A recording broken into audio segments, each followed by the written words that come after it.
Hello, gamers! It is that time again. It's time to add another player character option in LOFT, the large online fantasy tabletop MMO. And today we're continuing our journey back to 1987, going through Gazetteer 3, the Principalities of Glantrian. This is actually a makeup video from yesterday. I've made a commitment to get one of these out every day, and I've slipped a day behind. So this is really yesterday's video. It is the Glantrian Dream Master. So Gazetteer 3, Principalities of Glantrian, there's a link to it in the doodly-doo below. You can get it currently at drivethrurpg.com, either PDF or print on demand. And if you do get the product, though, and you look it up there, you're not going to find it called the Dream Master. You're going to find it called the Illusionist. And the reason for that, well, the Illusionist never really fit, the description, as you'll see when we get into it. But then it got called the Dream Master later on, and that fits much better, as you'll see. But why did it get called two different things? Or, why did it get rewritten? But so the Mystara was actually written about twice. It was written about in the late 80s, early 90s, in the form of BECMI, BECMI, Basic Expert Companion Masters of Mortals. And then some decision was made about the mid-90s, I think, to import it into the second edition of our favorite game. And so there were Mystara products that were written at that time for the second edition of our favorite game. And Glantrian, being one of the most popular things that Mystara ever did, was reprinted.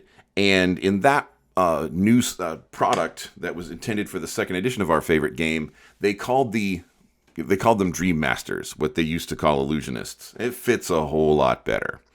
So let's kind of get it, because it's not really, like your classic Illusionist. It's Dream Mastery. So let's get into it. So the Glantrian Dream Master, when they enter the first circle of Dream Mastery, they gain the ability of hypnosis. And so this is very much like the old Jungle Book cartoon movie where the snake sings, "Trust in me," and his eyes start swirling, or kind of like a old school vampire looking into someone's eyes and charming them or something like that. And, that's usable 3 times a day. That's a handy thing. It's like getting extra charm persons or extra suggestion spells or something like that. At the second circle of Glantrian Dream Mastery, this is where dreams start to enter the picture.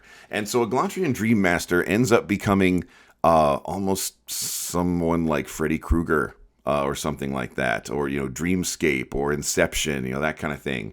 But at the second circle of Glantrian Dream Mastery, available as a 7th level arcane caster, the Glantrian Dream Master gains Dream Alteration, where the Dream Master may attempt to affect an intelligent creature's dreams.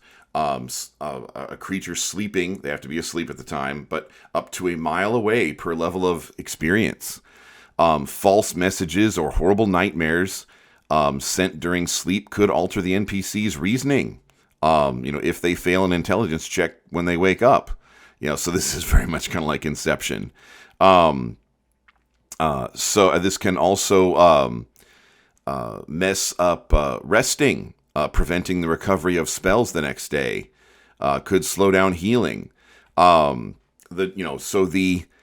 Dream Master could even have one or more denizens of the dimension of nightmares, which I'll get into in some of the upper abilities, haunt the victim's dreams. And of course, any combats in the dream could be conducted like normal combats, but instead of actually, hurting the victim, it just, again, it starts to affect them, psychologically. Takes away their rest, might take away their ability to rememorize new spells the next day. Now, you don't have to be mean. I mean, you could also give people good dreams, or you could give people messages or advice or omens. It does not have to be an attack, but, the ability exists whether you use it positively or negatively. In the third circle of Glantrian Dream Mastery, there is Delirium Tremens. And Delirium Tremens basically does create illusions, but they're not illusions like we normally think of with an illusionist. They are not basically the magical equivalent of holograms. They're not like phantasmal force or anything like that. The illusions created by a Glantrian Dream Master only exist in the victim's minds. So, for instance, last night in one of our games, there was an illusionary wall, and if someone fell for the illusion, they would see the wall there. If somebody didn't fall for the illusion, they might still see the wall, but they'd walk right through it. Go, this wall isn't real. And so, but everybody saw it, because a classic D&D illusion is like the magic version of a hologram. So they all saw the wall. Even the people that didn't know it was real could still see it. With Delirium Tremens, with Glantrian Dream Mastery, other people don't see it. Only the victims see it. Now, the victims can be one hit die per level of the caster, or per level of the Dream Master, up to 120-foot radius. So if you wanted to affect, 10 one-hit die orcs, and you were a 10th level Dream Master, no problem. If you were only a 5th level, well, you wouldn't be 3rd circle if you were 5th level now, would you be? But the point is, if you had enough levels to add up, or if you didn't have enough levels to add up, not everybody would see it. Now, the thing about Delirium Tremens is that if Delirium Tremens does damage to someone, the damage is real. It's kind of like when Morpheus told Neo in the original Matrix movie, the mind makes it real. In the 4th circle of Glantrian Dream Mastery, that's pretty cool. Shadow Reality. So the Disciple of Dreams can attempt to control shadowy or black areas for 1 round per level of experience. It allows them to dimension door at will from one dark area to another, or stay in the dark in a non-corporeal form that could only be seen with Detect Invisible, True Sight, or something like that. So this is kind of like shadow dancing, if you're familiar with shadow dancing from some other books and editions and worlds of our favorite game. And of course, the illusionist can actually make solid objects temporarily out of darkness, out of shadow, such as walls, doors, stairs, bridges, etc. Now, light spells can disintegrate those things, so you might want to be careful. If you're walking across a bridge that you created out of solid darkness and somebody casts light on that bridge, oops. But hey, it's a cool ability. The final ability for the Grand Master of Dreams. As we've seen in the other Secret Crafts videos, or if you go back to the Secret Crafts videos at the beginning, when we start talking about Secret Crafts, there can be only one at a time. So the Grand Master of Dreams, when they're a 20th level caster, and if they have, paid their experience point dues and defeated the previous Dream Master, they can enter or leave the Dimension of Nightmares once a month. And because first circle abilities can be used 3 times a day, second circle abilities twice a day, third circle abilities once a day, fourth circle abilities can be used once a week, the final abilities for all these crafts once a month.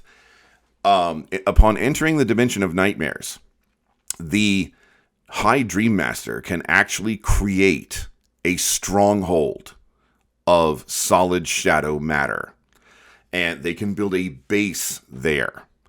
And they could become a ruler on the Plane of Nightmares. Now, what is the Plane of Nightmares like? The Plane of Nightmares in Mystara cosmology and world building lore and stuff, the Plane of Nightmares is like the upside down for Mystara. So the map of the Plane of Nightmares looks like the map of Mystara, only not the same. Like where there's mountain chains in Mystara, there might be like Grand Canyons in the Plane of Nightmares, just reversed. Where there's a great forest in Mystara, there might be a desert in the Plane of Nightmares. The Plane of Nightmares also has a black, what looks like a black hole sun in the sky. Not a black hole sun, won't you come? Yeah, I've actually run short-term campaign arcs within the long-term campaign that we've had going since 1987.